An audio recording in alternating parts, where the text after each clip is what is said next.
Sarah, chez les enfants autistes, on dit souvent qu'il y a une difficulté dans les besoins sensoriels. Est-ce que je me trompe? Non, tout à fait. En fait, on voit ça très fréquemment dans le TSA, des difficultés, à bien recevoir l'information sensorielle, à l'organiser, puis après ça, avoir un comportement qui est adapté à la situation. Par exemple?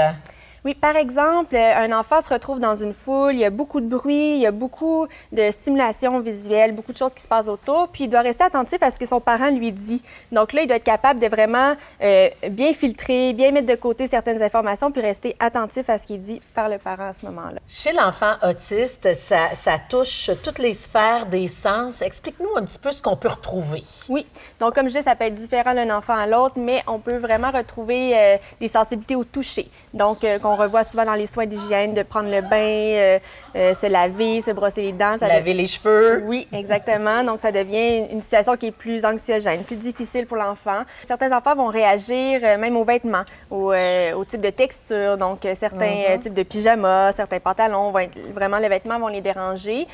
Puis, au niveau du toucher, bien, il y a un aspect sensoriel. Donc, l'enfant peut être vraiment réactif, réagir fortement, mais il y a aussi tout l'aspect d'interaction sociale qui est plus difficile à gérer pour l'enfant. Puis l'aspect aussi que des fois, c'est imprévisible. On vient couper les cheveux, c'est quelqu'un qui le fait pour lui, donc il n'est pas en contrôle, puis c'est quelque chose qui peut être plus difficile à tolérer. Là. Intrusif. Tout à fait. Donc, c'est des enfants plus sensibles. Bien, certains, mais on ne peut pas vraiment mettre une catégorie ou vraiment une étiquette par rapport à ça, parce que même nous, comme personnes, en général, on a tous des réactions différentes aux sensations.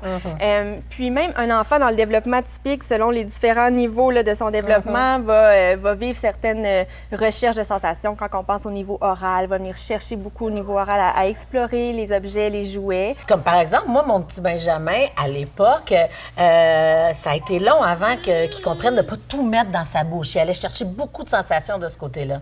C'est ça. Donc, on peut voir chez certains enfants qui ont un trouble du spectre de l'autisme une plus faible conscience de leur corps. Donc, si on veut, ils vont avoir tendance à aller chercher plus de sensations, soit au niveau de la bouche, mais au niveau du corps, être un peu plus brusque avec les objets pour mieux décoder, mieux explorer l'environnement, mieux se sentir dans son corps. Puis, cette exploration-là, comme on dit, c'est typique dans le développement, mais des fois, dans le trouble du spectre de l'autisme, on voit que ça perdure, ça persiste. Donc, on peut voir aussi un enfant qui réagit fortement au bruit. Donc, s'il y a un bruit fort, l'aspirateur, le mélangeur, ou des fois un bruit de l'extérieur, donc il va réagir fortement. Ou un enfant qui va chercher lui-même à faire du bruit pour des fois venir se couper de ce qui se passe autour de lui au niveau des sons qui sont plus agressants ou plus difficiles à tolérer.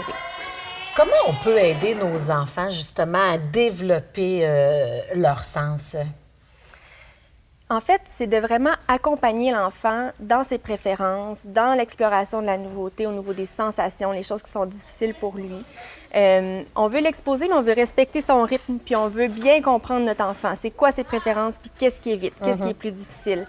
Donc, si on prend l'exemple du bain qui parfois peut être plus difficile, donc le parent, comment il peut accompagner l'enfant dans tout ça, ça serait de voir qu'est-ce qu'il apprécie. Si l'enfant apprécie la musique, on peut mettre une musique de fond qui pourrait être plus calmante. Si l'enfant est sensible au toucher, on pourrait utiliser un toucher un petit peu plus ferme. Si les odeurs sont c'est quelque chose qui vient, qui va influencer son état, donc essayer de voir avec des odeurs qui vont être plus intéressantes pour lui. Donc, et comment qu'on peut rendre la période du bain agréable et intéressante en introduisant des jeux qui sont agréables pour l'enfant. Parfois, nos enfants sont agités. C'est difficile de pouvoir les aider, de les enligner. Est-ce qu'il y a des stratégies à avoir dans ce temps-là, même au niveau des sens? Oui, bien en fait, il faut savoir que tout ce qui est le traitement sensoriel, c'est vraiment la fondation dans le développement de l'enfant. On vient construire à partir de ça. Donc, plus l'enfant est confortable, plus l'enfant a vraiment un niveau d'éveil qui est plus adéquat, plus optimal, bien, plus on peut venir faire des apprentissages, développer un jeu qui est un petit peu plus constructif, faire des encastrements. Donc, on peut aller chercher d'autres types de jeux. C'est vraiment la base de la pyramide. C'est ça. Hein? Donc, c'est vraiment d'aller travailler sur les besoins de l'enfant pour aller chercher une meilleure attention, une meilleure disponibilité. On dit souvent que c'est des enfants qui ont de la difficulté à sentir leur corps. Ça fait partie des sens. Ça, comment on peut les aider? Oui, en fait, les enfants, justement, comme ils n'ont pas une bonne conscience de leur corps, c'est encore plus difficile d'être attentif. Donc, des stratégies qu'on peut utiliser, ça serait vraiment d'aller chercher des pressions fermes, aller au niveau des muscles pour donner plus d'informations à l'enfant, soit par le toucher, mais aussi par des objets lourds. Exemple, un coussin qu'on va mettre sur les jambes pour l'aider à être encore une fois plus attentif à la tâche. Puis parfois, ça les recentre et ça les calme. Oui.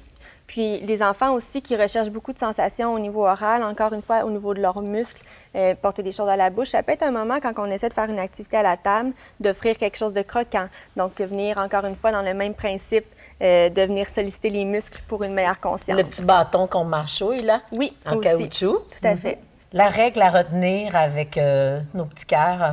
La règle à retenir, c'est vraiment de voir tous les besoins sensoriels comme étant à la base du développement de l'enfant, puis du fonctionnement au quotidien. Si on veut que notre enfant fonctionne bien dans toutes les activités du quotidien, il faut considérer c'est quoi ses besoins, puis comment on peut l'amener à être bien dans son corps, puis bien attentif à son environnement. Nos sens, finalement, c'est aussi important que de manger, de boire et de dormir.